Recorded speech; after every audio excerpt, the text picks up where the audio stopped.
예, CBS 라디오 박정희 판승부 함께하고 계십니다. 더불어민주당 이재명 대표의 구속영장 오늘 새벽 법원에서 기각을 했죠. 민주당은 법원이 윤석열 검찰 독재 정권의 경중을 울렸다라고 말한 반면 여당인 국민의힘은 오늘 오전에 긴급 의원총회를 갖고 대책 마련에 나섰는데요. 이제 이재명 대표의 퇴진까지 요구하고 있는 상황입니다. 이 영장 기각에 대한 여당 입장 듣겠습니다. 국민의힘 김웅 의원을 연결하겠습니다. 의원님 나와 계시죠? 네, 반갑습니다. 김우입니다. 예, 지금 오고 계시는데. 예, 저 수석 앞두고 차가 많이 막히네요. 예, 이해하겠습니다. 그래서 저도 오늘 네. 자전거 타고 지하철 타고 왔습니다. 저희도 간신히 왔는데. 자, 일단 오시면서 같이 말씀 나누도록 하겠습니다. 일단은 자, 이재명 대표의 구속영장. 예, 어제 저희가 이준석 대표와 인터뷰를 했었는데 김웅 의원님은 구속이 거의 확실하다 이렇게 또 말씀하셨다고 저희가 또 말씀 들었었는데 오늘 영장 맞습니다. 기각 결과가 나왔네요. 어떻게 보셨습니까? 그러게요. 제가 뭐 사실은 검찰에 있을 때 뭐 예전에 중앙지검에 있을 때 예. 26건 영장 청구를 해서 한 24건이 발부가 된 적이 있거든요. 예. 그래서 나름 구속 기준에 대해서는 좀 감을 가지고 있다고 생각을 했는데 예.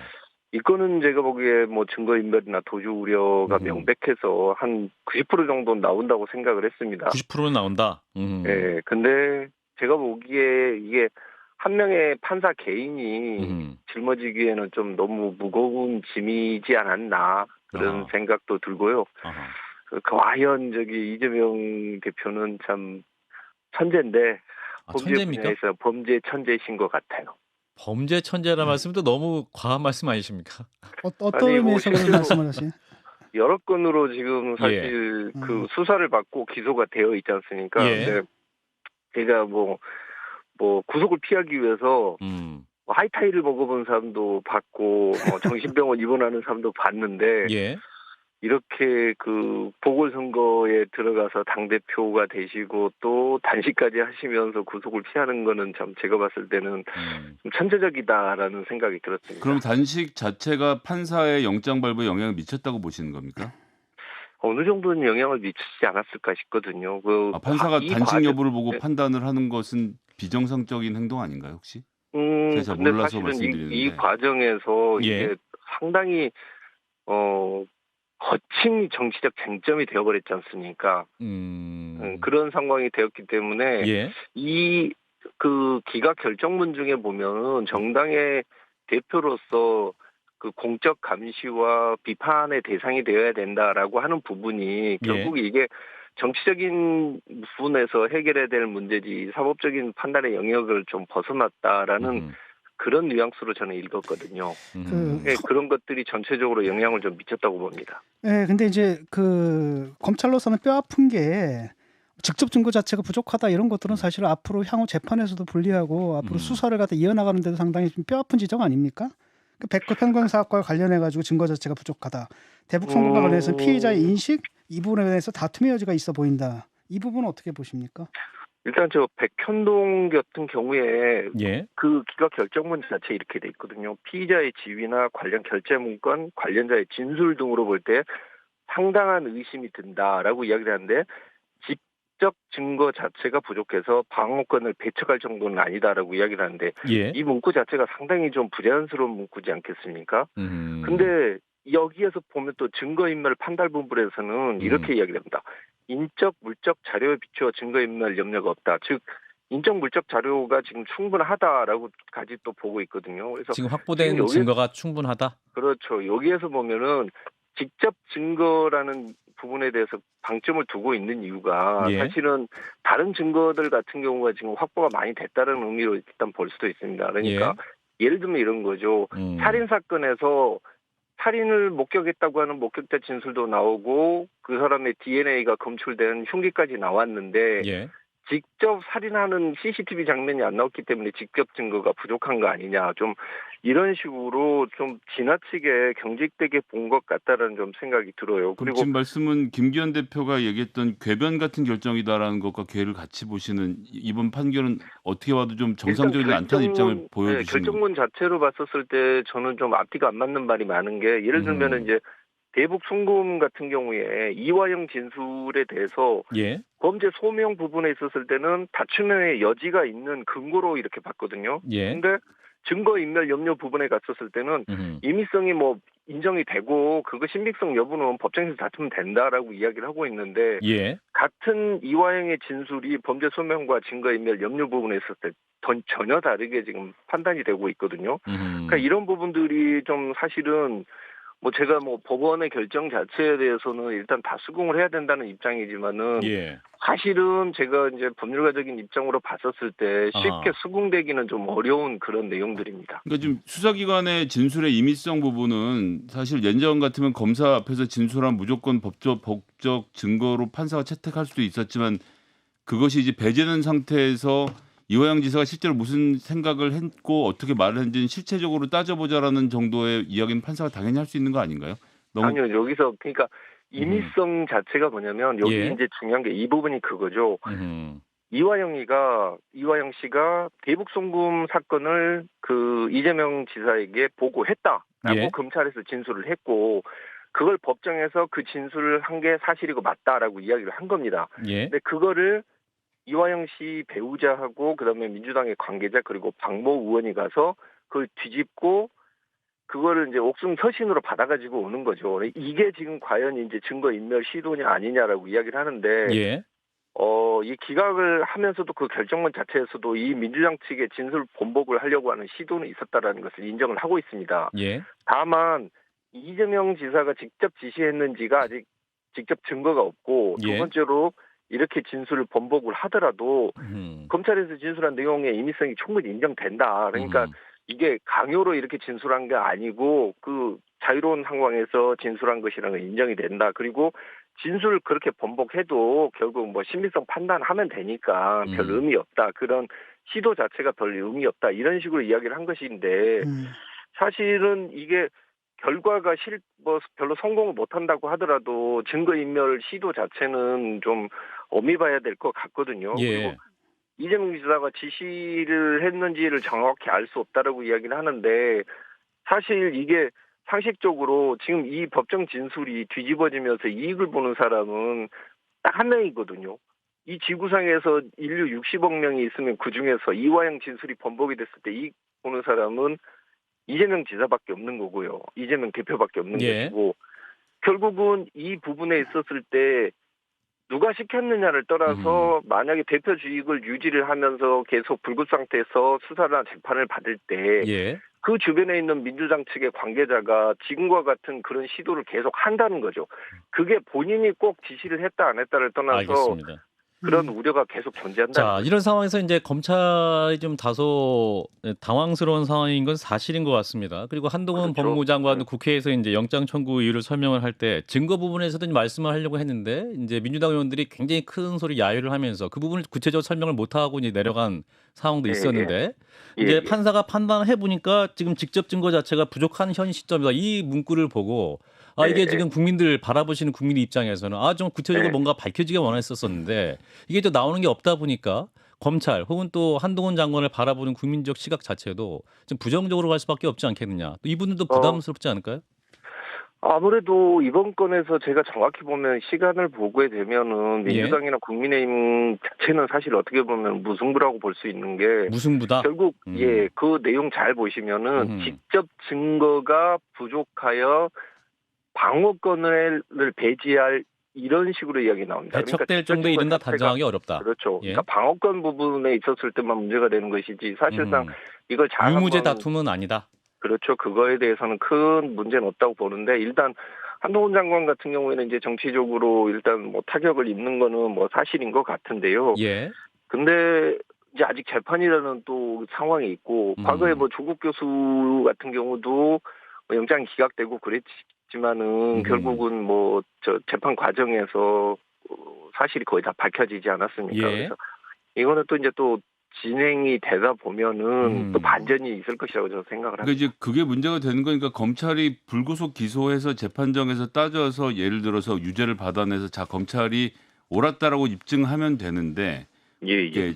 정치인에 대한 구속영장 청구 자체가 구속을 시키면 뭐 꼬리시켰다 우리가 이겼다라는 그런 기본적인 그렇죠. 레토릭을 깔고 간 상태에서 막상 구속이 실패하니까 이건 지금 수사 과정 중간일 뿐 아무 의미가 없다라고 하는 것은 조금 계면적인 얘기가 아닌가 싶은 그 말은 생각이 맞아요. 들거든요. 일단 기본적으로 구속을 해야지만 수사 결과가 잘 이루어진다라고 보는 것은 사실 좀 잘못된 것입니다. 그런데 지금 사실 우리나라 상황에서 그리고 이게 어떻게 보면은 정치적으로 영향을 미치는 그런 부분으로 봤었을 때는 유무죄가 나중에 법원 선고가 되기 전에 결국은 다음번 총선에서 누가 과연 그 민주당을 이끌 것인가라는 부분들 그리고 그 안에서 다른 목소리를 내고 있는 사람들의 그 운명이 어떻게 될 것이냐라는 부분은 사실 그건 구속하고 관련이 돼 있는 거거든요. 그래서 형사사법적인 그런 원칙을 이야기하기보다 이거는 사실은 이 판결문 자체에도 보면은 느닷없이 정당의 대표로서 공적인 비판과 감시를 받아야 된다라는 구절이 나오고 있는 겁니다. 그러니까 이거는 기본적으로 정치적인 것을 깔고 들어가 있는 거예요. 그거는 현실이고 그거를 또 뭐 마치 뭐 형사사법적인 원칙에 있었을 때 맞네 안 맞는데라고 이야기하는 것 자체도 약간은 부적절하죠. 그 한동훈 법무부 장관에 대해서 지금 민주당에서 막 벼르고 있지 않습니까? 뭐 탄핵, 파면, 사퇴 온갖 얘기를 좀 늘어놓고 있는데 뭐 어떻게 생각합니까? 한동훈 장관이 이 사태에 대해서 뭐 책임을 져야 하나요? 글쎄요. 그거 뭐 꼭 그렇게까지 책임질 건 아닌 것 같고 사실은 지금 한동훈 장관 같은 경우에는 이제 저희 당 지지자들한테 오히려 더 이제 좀 비판을 받고 있는 상황인데. 그런가요? 네, 뭐 늘 그랬듯이 민주당에서 한 장관님을 살려줄 거라고 저는 생각을 합니다. 어떤 의미세요? 오버액션을 또 해가지고. 네, 그렇죠. 오버액션이죠. 예전에 뭐 예를 들면은 저 이상민 장관 같은 경우에도 사실 뭐 책임을 지내 안 지내 도의적인 책임을 져야 된다 뭐 이런 이야기를 하다가 느닷없이 탄핵 소추하면서 그 국면 자체가 완전히 바뀌었거든요. 그 뭐 지금 이 상황에서도 열심히 수사를 했고 그리고 21명이나 구속을 시킨 이런 수사인데 그 어려운 수사를 뭐 진행이 돼가지고 왔는데 이걸 가지고 지금 구속 안 됐다고 탄핵시키겠다라고 나서는 것은 사실 한동훈 장관을 도와주는 거죠. 탄핵시키는 거 오히려 저는 도와주는 민주당이 거다. 했으면 좋겠어요. 탄핵 추진하면 좋겠다. 네, 그러면은 저기 한동훈 장관은 살아난다 사실 좀 더 커지는 거고 우리 당 총선 때는 좀 뭐 유리하지 않을까. 유리하게 된다 오히려. 재판 얘기는 여기까지 하고요. 이제 의원님께 또 특별히 모시고 말씀드리려고 했던 건 이제 그 장관 후보자 인사청문회 관련입니다. 특별히 그 김행 여가부 장관 후보자의 주식 파킹 논란에 대해서 쓴소리를 좀 하고 계세요. 사퇴해야 된다 이런 의견이신 거죠? 그렇죠. 사실 이걸 반대로 생각해서 만약에 민주당 정부였었을 때 이런 일이 벌어졌다. 주식이 이렇게 그 중간에 그때 뭐 자기 아는 사람 신우이나 뭐 이런 사람들한테 넘겼다가 나중에 그걸 고스란히 받아가지고 왔다라고 이야기하면 그리고 해명이 계속 틀리고 있는데 그랬으면 그때 우리 국민의힘 같은 경우에는 그래도 뭐 대통령의 그 지명권, 임명권은 보장해야 됩니다라고 이야기를 할 수 있나요? 그건 아니잖아요. 똑같은 사안인데 민주당이면 문제가 되고 우리 당이면 문제가 안 된다고 하면 그거는 그냥 민주당식 내로남불이죠. 우리 당까지 그래서는 안 되죠. 근데 이게 왜 죄가 되는 건가요? 공직자윤리법에는 그 직무 관련성에 있는 주식을 3천만 원 이상을 소유할 수 없게 돼 있고 그 경우에는 매각을 하든지 아니면 백지 신탁을 하도록 돼 있습니다. 그렇지 않은 경우에는 처벌을 하죠. 그렇게 해서 처벌받은 사람이 정경심 교수죠. 정경심 교수가 그 주식을 제3자 이름으로 저 단골 그 미용사 이름으로 그 소유를 하고 있었지 않습니까? 똑같은 구조인 거죠. 문제네요. 그럼 이 건도 기소가 될 수도 있다고 보시는 건가요? 그러면? 당연히 가능하죠. 왜냐하면은 이게 본인이 지금 주식 파킹이 아니라고 계속 이야기하고 있는 게 주식 파킹이 되면은 공직자윤리법을 침탈한 거죠. 본인은 그걸 가져서는 안 되는 주식이고 그걸 공직자 백지 신탁 그 위원회에서 심사위원회에서 이거는 직무 관련성이 있다라고 인정을 한 거지 않습니까? 그걸 다른 형태로 이렇게 그 예를 들어서 파킹을 했다가 다시 가져오면은 그거는 그 법 위반이죠. 이분 변명은 폐업위기였던 회사 주식을 대산 뒤에 자기가 회사를 살렸다. 그래서 나는 성공한 기업인이다. 근데 왜 날 범죄자로 보느냐 이렇게 해명을 하시거든요. 제가 그럼 그거를 여쭤볼게요. 자, 폐업 위기인 회사 주식을 산다 그러면은 액면가로 사겠죠? 뭐 헐값으로 사든지 그거보다 더 싼 값으로 망해가는 회사니까 폐업 위기 회사니까. 2019년 5월달에 그 공모 씨라고 하는 공동 창업자로 하고 맺은 약정이 있어요. 그 약정이 뭐냐면 주식을 인수하는 조건으로 월급 명목으로 2억 8,800만 원을 주겠다라고 이야기를 하고요. 법인카드도 준다. 그리고 이 공모 씨가 소셜뉴스에 가지고 있는 채무 6억 8천만 원을 자기들이 떠안아 주겠다. 광주은행에 있는 채무 1억 8천만 원 대신 변제해 주겠다. 이렇게 이야기를 합니다. 아니 누가 폐업 위기에 주식을 이렇게 사들이는 경우가 어디 있습니까? 이게 말이 안 되는 거죠. 그리고 주식 파킹이 아니면 왜 공모 씨가 소셜뉴스에 가지고 있는 거기에 지고 있는 채무 6억 8천만 원을 김영 씨가 그걸 떠안을 이유가 없는 거죠. 우리가 일반적으로 이런 일이 벌어졌을 때 다른 일반 뭐 상장회사 같은 경우 이런 일이 일어나면은 이거 정말 바로 고발 들어가지. 그래요. 그러면 국힘 내부에서 그러면 의원님과 비슷한 목소리를 내시거나 같은 생각을 갖고 계신 분도 꽤 계십니까? 지금 의원님만 이렇게 공개적으로 말씀하고 이게 계시는데. 또 이분이 또 대통령 픽이니 뭐 영부인 픽이니 이런 말이 있어가지고 부담스러우실 텐데. 저 정확히 말해서 공식적으로 이분은 저희 당 지도부에서 추천한 걸로 돼 있습니다. 그래요. 그렇지 않나요? 저는 그렇게 알고 있거든요. 그래서 이거는 당에서 잘못 추천한 것이기 때문에 당에서 책임지고 잘못됐으면은 대통령한테 부담을 주면 안 되죠. 잘못됐으면 잘못됐다고 이야기를 하고 철회를 시키라고 지도부가 알아서 해야 되고 그 목소리를 당에서 내야죠, 당연히. 혹시 의원님이 잘못 알고 계신 건 아닌지? 아니 저는 공식적으로 발표된 내용을 그대로 믿습니다. 의원님 강서구청장 공천도 당 지도부가 하고. 그리고 김행 그렇죠. 후보자에 대한 추천도 당 지도부가 했다 그러면 김기현 의원 혹시 듣고 억울해하진 않으실까요? 아니죠.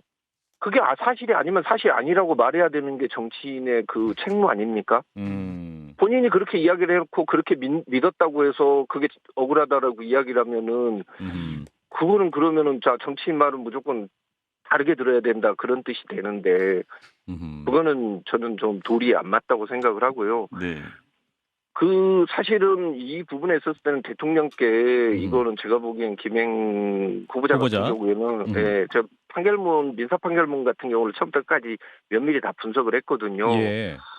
그 판결문 보면 좀 참담하다는 느낌을 많이 가졌고, 그러니까 뭐 제가 봤을 때 민주당 같은 경우에는 오히려 강행을 하고 난 다음에 뭔가 더 막 빵빵 터뜨리려고 지금 얘기하고 있는 것 같다는 느낌까지 들 정도거든요. 민주당이 뭔가 또 다른 카드를 갖고 있는 것 같다. 청문회에서 때를 기다리고 있다. 의원님께서 이런 정도로 파악이 되는 정도 같으면 기본적으로는 법무부 인사정보관리단에서 이걸 검증을 했어야 되는 게 아닌가 싶은 생각도 드는데. 한동훈 장관의 법무부가 이 장관 후보자들의 사전 검증 이게 좀 걸러야 되는 거 아닙니까? 기능 제대로 안 되는 거 아니에요? 옛날 민정수석실이 했던 역할을 지금 법무부가 이관해서 갖고 있는데. 사실은 법무부에서 이제 그런 역할을 하겠다라고 이야기를 했는데 저는 제가 민정수석실을 폐지해야 된다고 가장 먼저 주장한 사람인데 그리고 나서 사실 그 민정수석실 역할을 국무총리실에서 해야 된다고 이야기를 했었습니다. 왜냐하면 법무부 장관은 국무위원을 추천 권한이 없어요.